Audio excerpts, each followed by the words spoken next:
പുതുവർഷാഘോഷത്തിന്റെ പ്രധാന വേദികളും വെടിക്കെട്ടും കരിമരുന്ന് പ്രയോഗങ്ങളും നടക്കുന്ന സ്ഥലങ്ങളും ദുബായ് പ്രഖ്യാപിച്ചു.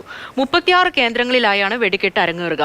ബുർജ് ഖലീഫയുടെ പരിസരങ്ങളിലും ഗ്ലോബൽ വില്ലേജുകളിലുമെല്ലാമായി കലാസംഗീത പരിപാടികൾ അരങ്ങേറും. 170ഓളം രാജ്യങ്ങളിൽ നിന്നുമുള്ളവർ താമസിക്കുന്ന മഹാനഗരം അവരെയെല്ലാം അമ്പരപ്പിക്കുന്ന വിധത്തിലാണ് പുതുവർഷാഘോഷം ഒരുക്കുന്നത്. പ്രധാന കേന്ദ്രങ്ങൾ, വെടിക്കെട്ടും കരിമരുന്ന് പ്രയോഗങ്ങളും നടക്കുന്ന സ്ഥലങ്ങൾ, സംഗീത പരിപാടികളുടെ വേദി എന്നിങ്ങനെ പലതായി തിരിച്ചാണ് ആഘോഷങ്ങളും ഒരുക്കങ്ങളും. Burj Khalifa, global village, festival city, Al Seef, blue waters JBR, ഹത്ത എന്നിവയാണ് ആഘോഷങ്ങളുടെ പ്രധാന വേദി.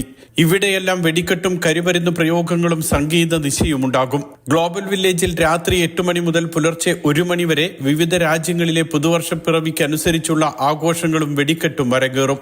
Dubai frame, expo city, palm Jumeirah, Dubai design district, Burj Al Arab, parks and resorts തുടങ്ങി നഗരത്തിന്റെ വിവിധ ഇടങ്ങളിൽ ആഘോഷങ്ങൾ ഒരുക്കിയിട്ടുണ്ട്. പ്രധാന ഹോട്ടലുകൾ, ബീച്ചുകൾ എന്നിവിടങ്ങളിലും പുതുവർഷപ്പിറവിയിൽ പ്രത്യേക ആഘോഷങ്ങൾ ഉണ്ടാകും. റാസൽ ഖൈമ, അബുദാബി, ഷാർജ തുടങ്ങി UAE വിവിധ എമിറേറ്റുകളിലും ആഘോഷങ്ങൾക്കുള്ള ഒരുക്കങ്ങൾ പുരോഗമിക്കുകയാണ്. Mathrubhumi news, Dubai.